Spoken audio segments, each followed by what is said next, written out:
Hello everybody, welcome to 2C TV with the latest news update from the Middle East, specifically Syria, or the new Syria, with the nutters in charge for now, as they are now threatening the state of Israel. Before we start the live stream, a special thank you to my good friend Benjamin Butterworth for giving me a new Israeli flag as well. So every time, I'll try my best to remember every time we have a topic about Israel, I'll put that up there next to our lovely Union flag and of course America. Now let's talk about what's going on with these smelly weirdos. These idiots are getting a little bit too arrogant. The Islamists backed by Erdogan of Turkey, who have managed to oust Bashar al-Assad, are now thinking of making a move towards Israel, specifically Jerusalem. Obviously, they're not going to be able to succeed. They're going to try. They're going to fail. It's going to be embarrassing. And they're going to go back home.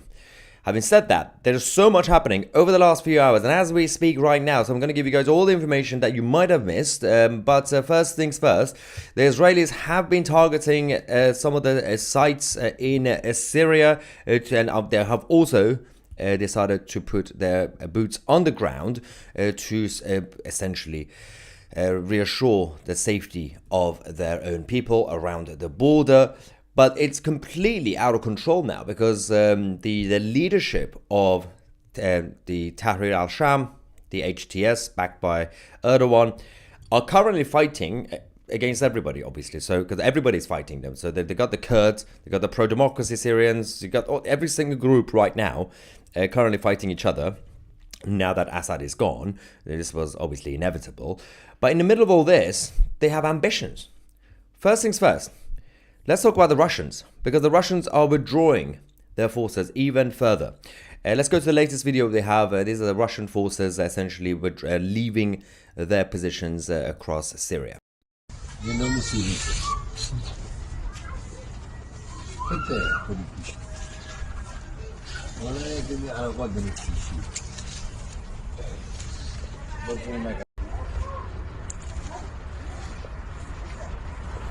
So these were the air defense sites in Syria that the Russians have decided to abandon, although the message coming from Kremlin is they are going to be sending back some of the Russian forces back to Syria because clearly there is a conversation between Putin and Assad, who's currently in Moscow, about the fact that they're going to have to help him take back control of his country, right? Now, how successful that's going to be, we don't know, considering that most of the Russians are currently in Ukraine and they don't really have enough resources, and the Wagner group have been completely messed up. Most of their resources are also still in Africa anyway, the Wagner group. But let's talk about the Islamist nutters, the smelly weirdos. They've decided, they got a couple of the different regional leadership, both in the west of Syria and also in the center of Syria, just with the border where they're fighting with the Kurds. They've come out to make statements saying that they're going to be making a move against Israel to wipe out the state of Israel, to take control of Jerusalem. Let's go to the first video. It's subtitled so you can actually see what they're saying.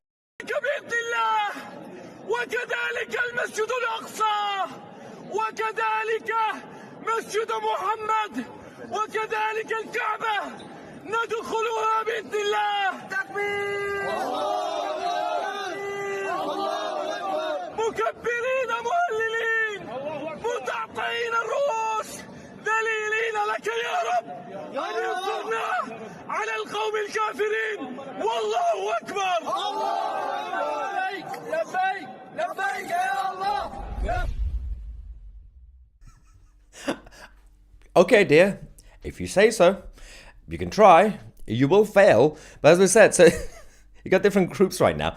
There's been some coordination in terms of the messaging because they're all decided from both the center and the western parts of Syria, which is around the border, essentially, with the other countries. They've decided to say, what we're going to do, we're going to post all of us at the same time on social media saying we're going to take back control of all the Arab land and also Jerusalem. Why not? They're going to go to Mecca. They're going to go to Israel. Clearly, they're going to go for Lebanon as well at this point. But meanwhile, the IDF are continuing the operation, the counterterrorism operation in Syria. They've been destroying the chemical sites because these are very important. You've got chemical weapons, warehouses, all the manufacturing areas that they have to destroy because obviously if it gets into the hands of the idiots, they can do whatever they want. So let's quickly go and have a look at what's been going on in terms of these chemical sites.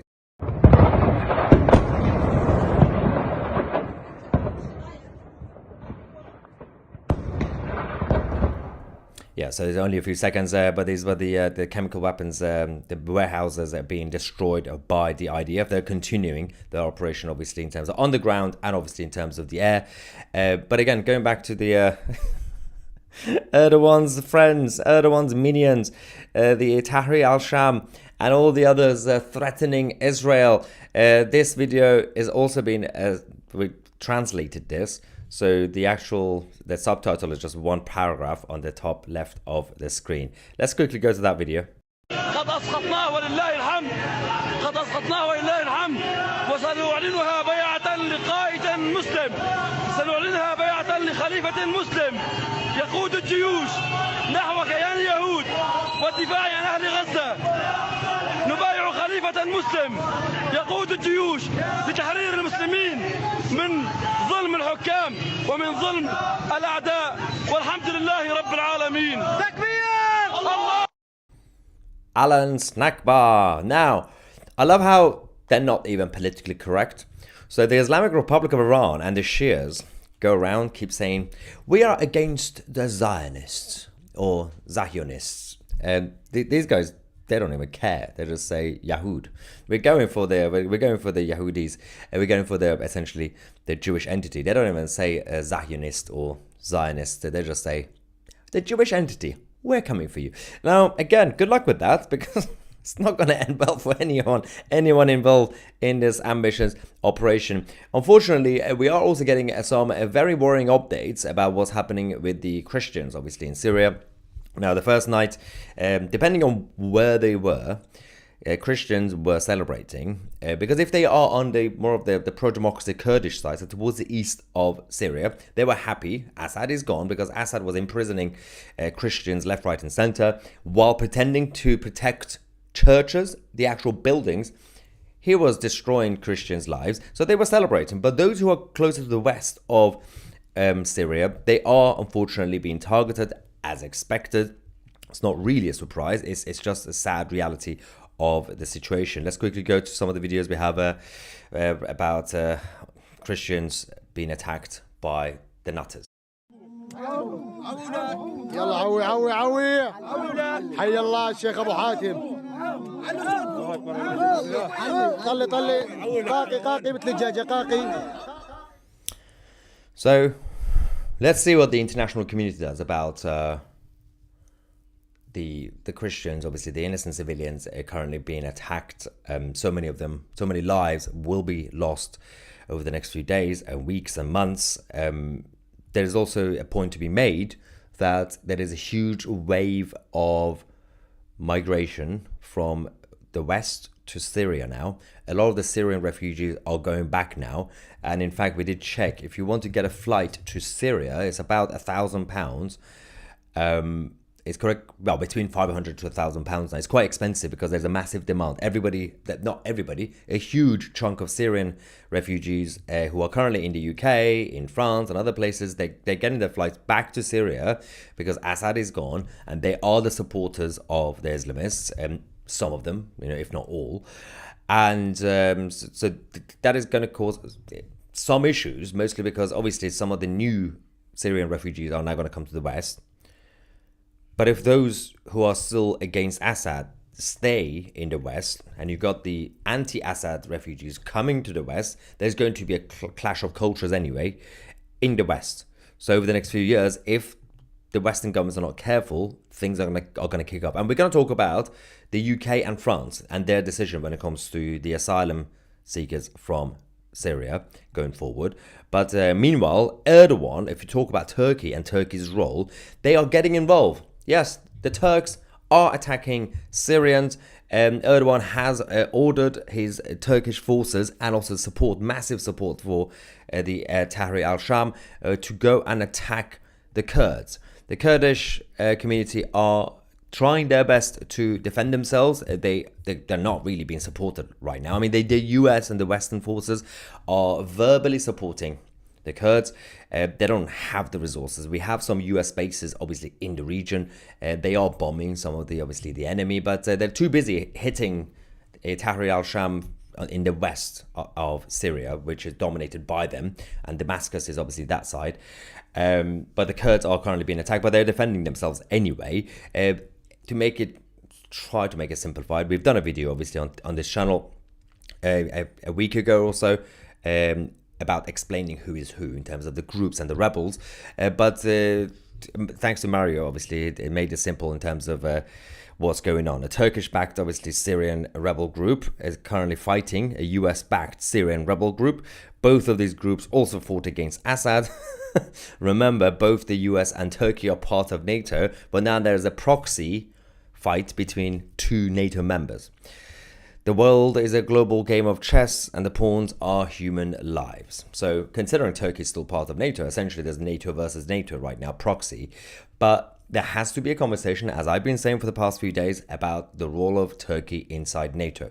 And I think nothing's going to happen now until Donald J. Trump becomes officially president from January.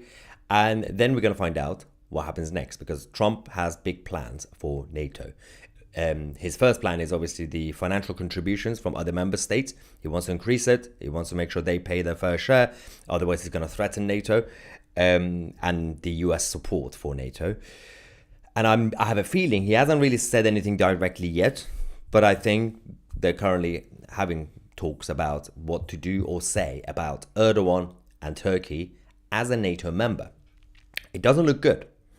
But at the same time, Turkey has been a troublemaker for a very long time anyway, and they have to do something about it. Now, speaking of the new Syria nutters, we have to keep you guys posted on this anyway, but for now, let's get some reaction.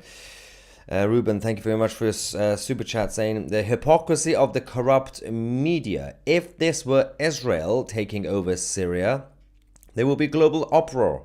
Well, yes, because it's Muslims versus Muslims, no one cares. As we always say, no Jews, no news.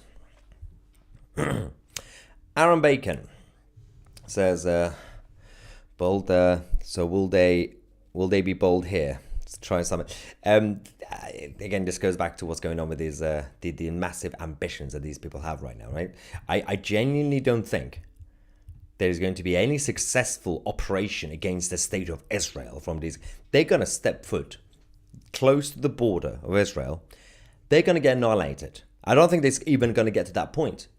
Firstly, Israel is already destroying the infrastructure in Syria to make sure they don't really manage. Firstly, that Israel is doing it for two reasons. One is for the Assad side not to take back control. And secondly, for Tahrir al-Sham, on behalf of Turkey, not to use Assad regime's equipment and infrastructure to attack Israel. And now they have more evidence than before, because they are making public statements, the Islamists, about wanting to invade Israel and take control of Jerusalem. Seriously? I think you have different priorities.